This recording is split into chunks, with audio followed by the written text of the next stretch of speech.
May komento po ang aking mga magulang sa huli kong vlogs kung saan iniwan ko si Isla Boy. Bakit ma? Ano nangyari? Anong kaganapan? Parang malalaman namin yung mga throwback na. Yung mga panahon na kayo maliliit pa kayo. Kasi sinasabi nila na lumuluha daw sila habang pinapanood. Napakalambing kasi yung bata. Para bang ayaw kanyang paalisin. Tapos yung iwanan mo, parang yakap sa'yo. Parang alam mo ba siya may isip na siya na tapos nag-kiss pa sa'yo si Isla, di ba? Oo, pang 10 beses ko na yata napanood pero umiiyak pa rin ako. Totoo Tapos yung reaction mo din, sabi siyempre, bilang nanay. Manghirap mawalay. Ano pa kaya yung mga magulang na talaga nag-aabot? Sobrang hirap. Kasi na-experience din namin yung nararamdaman mo nung maliliit kayo. Sa akin, bakasyon lang. Pumunta lang ako Thailand. Pero kayo, nahiwalay talaga si Wala Kuya. Talaga. Si Kuya, umali. Dinala sa Cagayan. Doon siya nag-aral ng matagal na panahon. Si Venice kasi at saka si Ko, parang maliliit pa sila doon mag-aral sa Cagayan. So, ang sakit na bilang nanay na kita mo idaladahan umaalis. Araw-araw ako naiyak noon, ano? Lalo nang yung nagbakasyon sila John. Tapos uwi na naman sila nanang dahil tapos na yung summer. Ibig sabihin, ako lang naiwan? Ikaw, wala kang hindi sinasama kasi ako na yung mag-aalaga sa'yo. Ibig sabihin, apat kami magkakapatid, 3 sila na nasa Cagayan. Hindi naman ganun. Kumbaga, nakauwi na dito si Kuya at saka si Venice. Si Junie naman yung parang sinasama ng lola mo noon. Ni Yung Nana. mama ni Papa mo. Sinasama na. Kumbaga, 3 na kaulit kayo dito. Tapos si Junie maliit. Parang si Biela. Ay, hindi. Parang si Gidlat yata. Ba't dinadala si Junie dun sa Cagayan? Kasi sa sobrang dami nyo. Maliit ka pa. Maliit ka pa. Hindi na pagsabayin ni mama ng alagaan, di kawas sa si John. Anak ka mo! Makalola din ka kasi di ba sunod-sunod nga din kayo. Oo, ang age gap namin guys ay 2 years. Tama ba? Wala. 1 and a half. 1991 si Kong, 93 si Venice, 94 si Junie, 96 ka. So yun, 2 years. So, ganun yung agwat lang nila. Ang hirap! Gabi-gabi ako umiiyak. Pagkaalis pa lang talagang hagulhol na ako dun sa kwarto. Isang sakit para ba yung nadudurog yung puso mo. Oo, yun yung naramdaman ko Ay, nung time kasi na sa inyo, parang wala ka ring choice kasi hindi mo matutukan lahat. Yun, tama. Parang wala kang choice. Kumbaga, tatanggapin mo na lang na ganun talaga. At least may tumutulong na family sa'yo. Ba't lumuluhan na naman si mother? Parang 2 years ago lang yung pinagdaanan talaga. Parang brings back yun. Ibig sabihin tumatak yan kay mama kasi yung core memory ni mama. Grabe, yun yung naman, nabalikan namin nung pinanood namin yung vlog mo. Kaya doon kami iyak kasi parang bumalik sa amin yung dati. Na basta, basta nakakaano lang. Ang sarap. Lumuluhan na naman si mother. Ang sarap siyang balikan, pero masaya na malungkot. Pero mo si Venice, grade 1, alis sa amin. Si Kokon grade 2. Parang napakahirap na, pero wala kang magawa. Kundi... Ang hirap talaga ng buhay, guys. Kumbaga, alam mo yung gusto mo, pero hindi mo na kaya.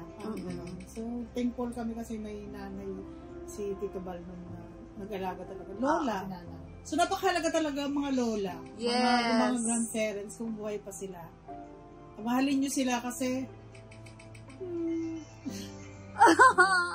You're the best lola and lolo to our mga anak. Sinapamana nila yung love na meron yung mga parang lola. nami-miss nyo kung paano nyo kami alagaan. Kaya yung pag-aalaga na katulad sa amin nung maliliit pa kami, binubuhos talaga nila mother at father sa mga apo nila. New generation. Sa new generation.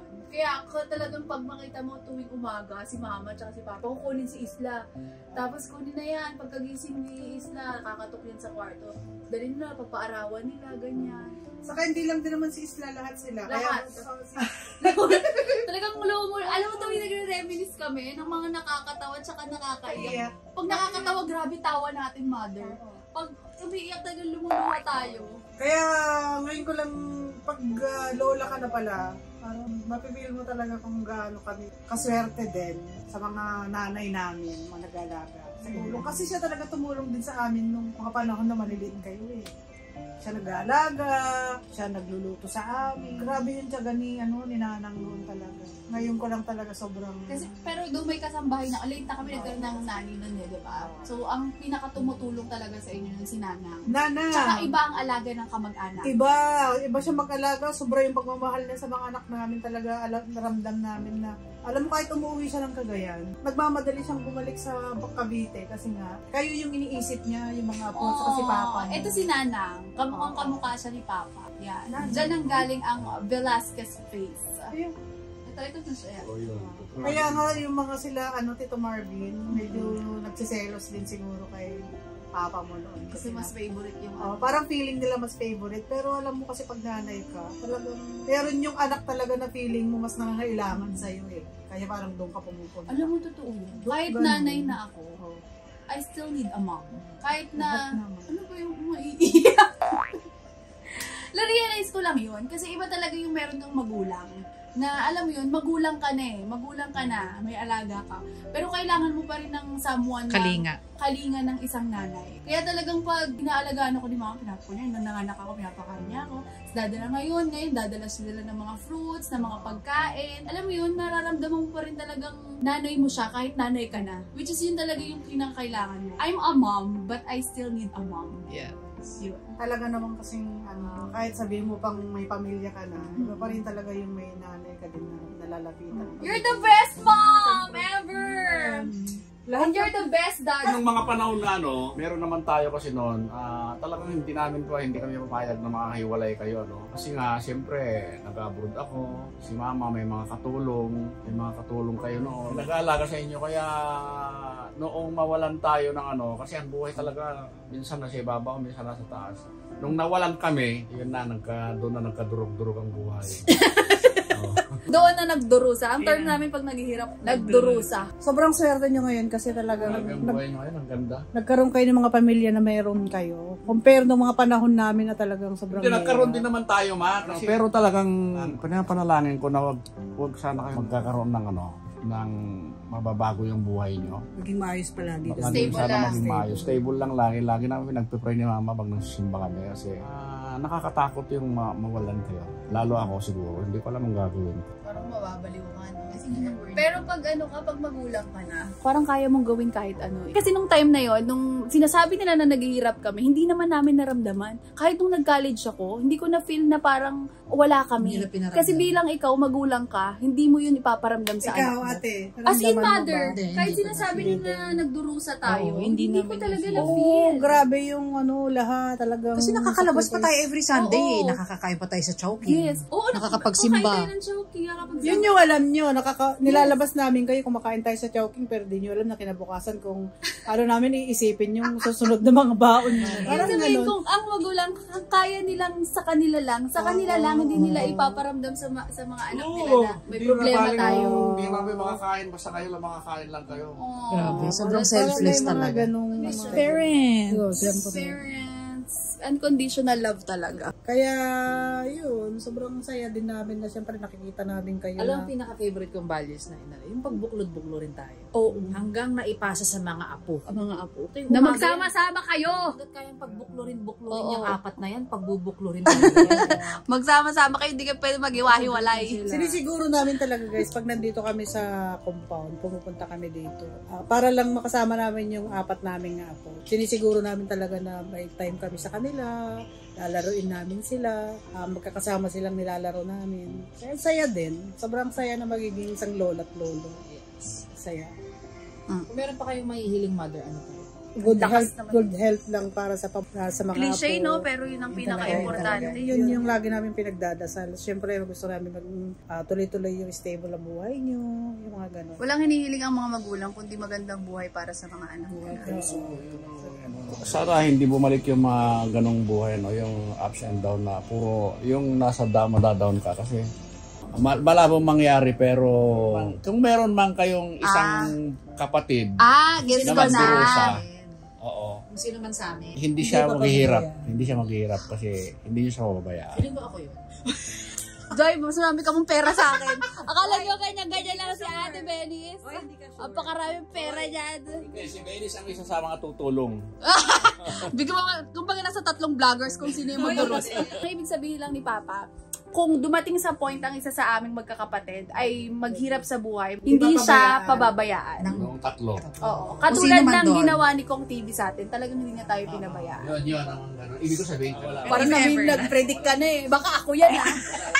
Huwag mo naman akong anuhin pa. Baka ako magdurusa. Ito mo nagde-daily vlogs yung asawa ko eh. Nung wala rin kayo ni Kong, mahiga na kami ganyan, 2 na lang. Lumuluha kayo. 2 na lang yun, nagkukwento. Kamusta kayo mga anak natin? Sa tumutulo na lang yung mga luha namin, ganyan. Oo nga, gano'n. Di ba, makakaraos din tayo. Parang mga gano'n. Mga bata pa kayo, mga... Anong 19 yun? Mga 1995, 6. Mga 1990... Hindi, 2000. Wala.